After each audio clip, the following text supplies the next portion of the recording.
और ब्रेक के बाद एक बार फिर से आपका स्वागत है। आरएसपुरा के गांव खवासका में शमशान घाट की हालत खस्ता है।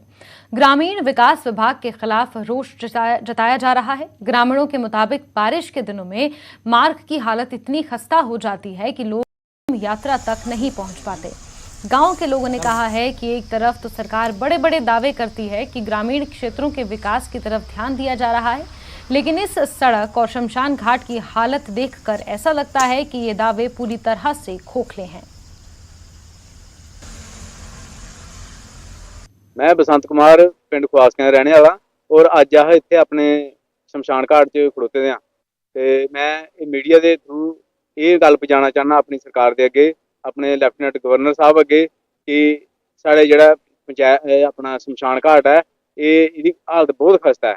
ये अपने दड़ पंचायत ब्लाक सतवारी में आंदा है और कई बार असीं अगे जाइए अप्रोच भी की है, वीडियो ब्लॉग च भी अपने पंचायत भी ये गल उठाई है कि इसी इहदी चंगी तरीके कन्नै मरम्मत कराई जाए, इहदियां टैलां लाई जान और इहदी सफाई की जाए। और जिहड़ा इहदा रोड है जिहड़ा वो बिल्कुल गै उहदी हालत बड़ी खस्ता है ते इह भी कोई अद्धा किलोमीटर रोड होना, इह भी बनाया जाए। और इत्थे ना कोई पानी की व्यवस्था है, ना कोई इत्थे फ्लैश बाथरूम है।